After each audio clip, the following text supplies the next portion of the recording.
இப்ப இந்த வைத்தியர் அர்ச்சுனா அவங்க என்ன சொல்றாங்கன்னு பாத்தீங்கன்னா, யாழ்ப்பாணத்துல வாழக்கூடிய மக்களுக்கெல்லாம் தண்ணி தர முடியாது. உங்களுக்கு எல்லாம் தண்ணி வேணுமா? கல்சியம் இருக்கிற உப்பு தண்ணியை தான் குடிக்கிறீங்களா? குடிங்கடாப்பா, உங்களுக்கு எல்லாம் தண்ணி தர முடியாது. கிளிநொச்சி மக்கள் இது போல சொல்ற பகுதியா கலைச்சாலும் விஷயம் என்ன அப்படின்னா வைத்தியர் அர்ச்சுனா அவங்க கதைக்கிற விஷயம் சரி, ஆனா அந்த கதைச்ச விதம் நான் ஏற்றுக்கொள்ள மாட்டேன். ஏன்னு பாத்தீங்கன்னா, கிளிநொச்சி மக்களும் யாழ்ப்பாணத்து மக்களும் நீங்க வேற நாங்க வேற அப்படின்னு எப்பவுமே நினைச்சதில்லை, எப்பவுமே அது போல சிந்திச்சதில்லை. அவ்வளவு ஒற்றுமையாக நாங்க தமிழர்கள் அப்படின்ற அடிப்படையில வாழ்ந்து கொண்டிருக்கிறோம். ஆனா அது ஒரு பிரிவினவாதத்தை கதைக்கக்கூடிய வகையில நான் சில விஷயத்த அது பிள்ளை. ஆனா அவர் கதைச்ச அதை நான் தனியா கதைக்கிறேன். இப்ப அவர் கதைச்ச விஷயத்துக்கு வர்றாரு. அவர் என்ன சொல்ல வர்றாருன்னு பாத்தீங்கன்னா, கிளிநொச்சி மாவட்டத்துல மிகப்பெரிய ஒரு குளம் ஒன்று இருக்குது. அந்த குளத்துல பாத்தீங்கன்னா 37 அடி உயரம் வரைக்கும் நீர்மட்டத்தை நிரப்ப முடியும். 27 அடி வரைக்கும் தான் பாத்தீங்கன்னா நீர்மட்டம் நிரப்பப்பட்டு இருக்குது. நிறைய நீர் பாத்தீங்கன்னா தண்ணி விவசாயம் செய்யறதையும் தாண்டி அதிகமான தண்ணி பாத்தீங்கன்னா வீண் விரயம் செய்யப்படுது. அந்த தண்ணிய ஏன் யாழ்ப்பாணத்துல வாழக்கூடிய மக்களுக்கு நீங்க பயன்படுத்தல அப்படின்னு கேட்கிறேன். அப்ப நீங்க யோசிக்கலாம், ஏன் யாழ்ப்பாணத்துல தண்ணி இல்லையா, குடிக்க முடியாது அப்படின்னு நீங்க யோசிக்கலாம். நான் யாழ்ப்பாணத்துல இருந்தனால பல வருஷம் இருந்திருக்கேன். ஏன்னு பாத்தீங்கன்னா, யாழ்ப்பாணத்துல நான் திருகோணமலை மாவட்டத்துல இருக்கிற குடிக்கிற தண்ணிக்கும் யாழ்ப்பாண மாவட்டத்துல நீங்க தண்ணி குடிச்சீங்கனாலும் அதாவது உவர்ப்பு தன்மை அதிகமா இருக்கும், அதாவது கல்சியம் கூடுதலா இருக்கும். அந்த தண்ணியை ஃபில்டர் பண்ணி தான் குடிக்கலாம். ஃபில்டர் பண்ணாம குடிச்சோம் அப்படியா இருந்துச்சுன்னா அது உடலுக்கும் நல்லதில்ல, உடல் ஆரோக்கியத்துக்கும் நல்லதில்ல.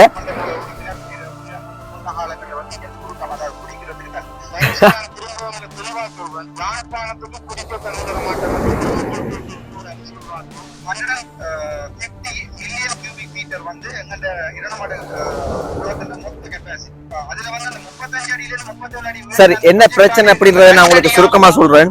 அதுக்கு முதல் உலகத்துல வாழ்ற அனைத்து சொந்தங்களுக்கும் அனைத்து உறவுகளுக்கும் இனிய நத்தார்த்தன வாழ்த்துக்கள். Happy Christmas. எனக்கும் பாத்தீங்கன்னா ஒரு 10 தொடக்கம் 15 நாளா ரொம்ப முடியல, ஏலாம இருக்குது. ஃபீவர் இல்ல, ஆனா சரியான சளி பிடிச்சிருக்குது. மருந்து எடுத்துட்டேன், ஆனாலும் கதைக்கிறதுக்கு கஷ்டமா இருக்கு, மூச்சு எடுக்கிறதுக்கு கஷ்டமா இருக்கு. இந்த தொண்டையெல்லாம் பாத்தீங்கன்னா கரகரண்ட ஒரு சாதி கஷ்டமா இருக்குது.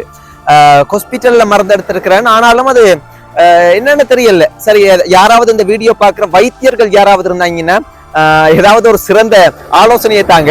இப்ப இந்த வைத்தியர் அர்ச்சுனா அவங்க என்ன சொல்றாங்கன்னு பாத்தீங்கன்னா, யாழ்ப்பாணத்துல வாழக்கூடிய மக்களுக்கெல்லாம் தண்ணி தர முடியாது. உங்களுக்கு எல்லாம் தண்ணி வேணுமா?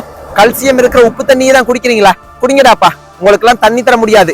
கிளிநொச்சி மக்கள் இது போல சொல்ற பகுதியா கலைச்சாலும் விஷயம் என்ன அப்படின்னா வைத்தியர் அர்ச்சுனா அவங்க கதைக்கிற விஷயம் சரி, ஆனா அந்த கதைச்ச விதம் நான் ஏற்றுக்கொள்ள மாட்டேன். ஏன்னு பாத்தீங்கன்னா, கிளிநொச்சி மக்களும் யாழ்ப்பாணத்து மக்களும் நீங்க வேற நாங்க வேற அப்படின்னு எப்பவுமே நினைச்சதில்லை, எப்பவுமே அது போல சிந்திச்சதில்லை. அவ்வளவு ஒற்றுமையாக நாங்க தமிழர்கள் அப்படின்ற அடிப்படையில வாழ்ந்து கொண்டிருக்கிறோம். ஆனா அது ஒரு பிரிவினவாதத்தை கதைக்கக்கூடிய வகையில நான் சில விஷயத்த அது பிள்ளை. ஆனா அவர் கதைச்ச அதை நான் தனியா கதைக்கிறேன். இப்ப அவர் கதைச்ச விஷயத்துக்கு வர்றாரு. அவர் என்ன சொல்ல வர்றாருன்னு பாத்தீங்கன்னா, கிளிநொச்சி மாவட்டத்துல மிகப்பெரிய ஒரு குளம் ஒன்று இருக்குது. அந்த குளத்துல பாத்தீங்கன்னா 37 அடி உயரம் வரைக்கும் நீர்மட்டத்தை நிரப்ப முடியும். 27 அடி வரைக்கும் தான் பாத்தீங்கன்னா நீர்மட்டம் நிரப்பப்பட்டு இருக்குது. நிறைய நீர் பாத்தீங்கன்னா தண்ணி விவசாயம் செய்யறதையும் தாண்டி அதிகமான தண்ணி பாத்தீங்கன்னா வீண் விரயம் செய்யப்படுது. அந்த தண்ணிய ஏன் யாழ்ப்பாணத்துல வாழக்கூடிய மக்களுக்கு நீங்க பயன்படுத்தல அப்படின்னு கேட்கிறேன். அப்ப நீங்க யோசிக்கலாம், ஏன் யாழ்ப்பாணத்துல தண்ணி இல்லையா, குடிக்க முடியாது அப்படின்னு நீங்க யோசிக்கலாம். நான் யாழ்ப்பாணத்துல இருந்தனால பல வருஷம் இருந்திருக்கேன்.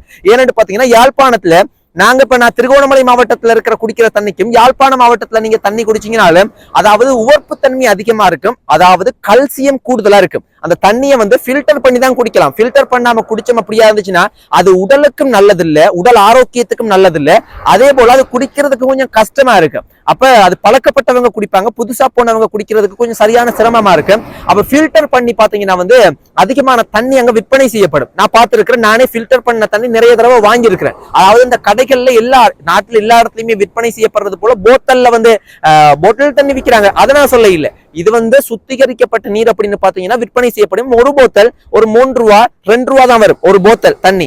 அந்த மாதிரிக்கு விற்பனை செய்வாங்க. அந்த ஃபில்டர் பண்ற மிஷினே பாத்தீங்கன்னா அதிகமான பயங்கரமான விலைக்கு விற்பாங்க. அதே ஒரு மிகப்பெரிய பிசினஸ் யாழ்ப்பாணத்துல. அப்ப அவர் சொல்ற விஷயம் ஒரு சரியான விஷயம் உண்டு. எதிர்காலத்துல இந்த தண்ணீர் குடிநீர் சம்பந்தப்பட்ட பிரச்சனைகள் வரலாம், அச்சம் வரலாம், எச்சரிக்கையாக சில விஷயங்களை கதைக்கிறேன். அதே சமயத்துல பல விஷயங்கள் வைத்தியர் அர்ச்சுனா அவங்க மேல சில மக்கள் விருப்பப்படுறதுக்கான காரணம் என்னடா இது போல பல விஷயங்களை அவர் தானே மக்களுக்கு பொதுவெளியில கொண்டு வந்து தெரியப்படுத்துறீர். ஏன் இதுக்கு முதல் இருந்த வைத்தியர்கள், நீங்க வைத்தியர் என்று வருது, பல அரசியல்வாதிகள் எல்லாம் நீங்க கதைக்க மாட்டேன்றீங்க. அரசியல்வாதிகள் மேல சில தவறுகள் இருக்கலாம், ஆனா மக்கள் வந்து ஒரு நாள் யாழ்ப்பாணத்து மக்களுக்கு தண்ணி கொடுக்கணும், நாங்க தரமாட்டோம், தண்ணி இருக்கு உங்களுக்கு எல்லாம் தரையில்லாதரா, இந்த மாதிரிக்கெல்லாம் வந்து நினைச்சதும் இல்லை, அது போல நினைக்க போறதும் இல்லை. ஏனென்றா நாங்க எல்லாருமே தமிழர்கள், ஒரு தமிழர்கள் அப்படின்ற அடிப்படையில நாங்க வாழணும். எல்லாருக்குமே பற்று இருக்கும். யாழ்ப்பாணம் அப்படின்னா ஒரு பற்று இருக்கும், திருகோணமலை அப்படின்னும் போது ஒரு பற்று இருக்கும், கிளிநொச்சின்னும் போது ஒரு பற்று இருக்கும். ஆனா அதே எங்களுக்கு ஒரு எதிரியாக பிரிவினவாதத்தை வந்து தூண்டக்கூடிய வகையில இருக்கக்கூடாது. அப்ப அவர் சொல்ல வர்ற விஷயம் என்ன அப்படின்னா, பல அமெரிக்கன் டாலர்ஸ், அதாவது மில்லியன் கணக்கான அமெரிக்கன் டாலர்ஸ் வந்து பாத்தீங்கன்னா இது இந்த மாதிரியான பல திட்டங்களுக்கு ஒதுக்கப்பட்டிருக்குதோ, இல்லாட்டி அது சம்பந்தப்பட்ட ஏதோ செலவழிக்கப்பட்டிருக்குதோ, ஆனா நீங்க சரியா பயன்படுத்தல அப்படின்ற மாதிரி சில விஷயங்களை சொல்றாரு. அது உண்மையாவே அதெல்லாம் ஏற்றுக்கொள்ள வேண்டிய விஷயம். என்ன அவர் கதைக்கிற விஷயம் வந்து 100% சரியான விஷயம். ஆனா அவர் கதைக்கிற விதம் வந்து நான் ஏற்றுக்கொள்ள மாட்டேன். ஏன்னா அது வந்து ஒரு சாதாரண மக்களையே தாக்கக்கூடிய வகையில இருந்துச்சு. அது பொதுவாக நீங்க அரசியல்வாதிகளை சுட்டி காட்டலாம், ஆனா மக்களையும் சேர்த்து சுட்டி காட்டுற மாதிரி கதைக்கும் போது பார்க்கும்போது இருந்தது. ஆனா விஷயம் வந்து இதுதான். அதனால வந்து உண்மையாகவே வந்து பாராட்டப்பட வேண்டிய விஷயம். இது சம்பந்தப்பட்ட முக்கியமான அரசியல்வாதிகள், முக்கியமான அதிகாரிகள் எல்லாம் கவனத்துல எடுத்துக்கொள்ளுங்க. அதை வந்து முயற்சி செய்யுங்க. நல்ல விஷயம் உண்டு. எதிர்காலத்துல வந்து இந்த குடிக்கிற தண்ணி சம்பந்தப்பட்ட, குடிநீர் சம்பந்தப்பட்ட ஒரு அச்சம் ஏற்படலாமா, எச்சரிக்கையாக வந்து அவர் அதை கதைக்கிறார், சிறந்த விஷயம். அதே போல இந்த சத்தியமூர்த்தி, வைத்தியர் சத்தியமூர்த்தி அவங்க பாத்தீங்கன்னா, வைத்தியர் அர்ச்சுனா அவங்க வந்து கதைச்சது பயங்கரமான பொய்யான பல விஷயங்கள், எக்கச்சக்கமான ஒரு விஷயமோட நான் பார்த்தேன். அது இந்த வீடியோல கதைக்க முடியாத ஒரு தனி வீடியோல நம்ம அது சம்பந்தப்பட்ட விஷயத்தை அலசி ஆராய்ஞ்சு நம்ம வந்து ஒரு வீடியோவா நாங்க மேக் பண்ணுவோம். அதே போல மஹிந்த ராஜபக்ச அவங்க பாத்தீங்கன்னா, எனக்கு கொலை மிரட்டல் இருக்குது, விடுதலை புலிகளால வந்து எனக்கு கொலை மிரட்டல் இருக்குது, அச்சம் இருக்குது, பாதுகாப்புக்கு அச்சுறுத்தல் இருக்குன்னு எக்கச்சக்கமான விஷயங்கள் பாத்தீங்கன்னா சும்மா லைன்ல வச்சாங்க. ஆனா அரசாங்கத்தினுடைய தரப்புல வந்து சில விஷயங்களை பார்க்கும்போது அவங்க சொல்ல வர்ற பதில் என்னன்னா, பொய் சொல்றதுக்கு ஒரு எல்லை இருக்குது, இந்த மாதிரி எல்லாம் பொய்யெல்லாம் சொல்லிக்கொண்டே இருக்காதுங்கப்பா அப்படின்ற மாதிரி பார்க்கும்போது தோணுச்சு. அதே போல மறுபடியும் ஒரு 50-100 பேர் இல்ல, எக்கச்சக்கமான இந்த பாதுகாப்புக்கு அப்படின்றதுக்கு வந்து எக்கச்சக்கமான பேரை வந்து அவங்க எடுத்துக்கொள்றாங்க. அதை பார்க்கும்போது என்னடாப்பா இவ்வளவு பேர் எடுத்து வச்சிருக்கீங்களான்னு யோசிக்க தோணுச்சு. அதனால அதெல்லாம் இனிமே சாத்தியம் இல்லை அப்படின்றது அரசாங்கத்தினுடைய தரப்புல இருந்து தெளிவா தெரியுது. உண்மையாகவே அவருக்கு பாதுகாப்பு அச்சுறுத்தல் இருக்குதா இல்லையா அப்படின்றத நீங்க சொல்லுங்க.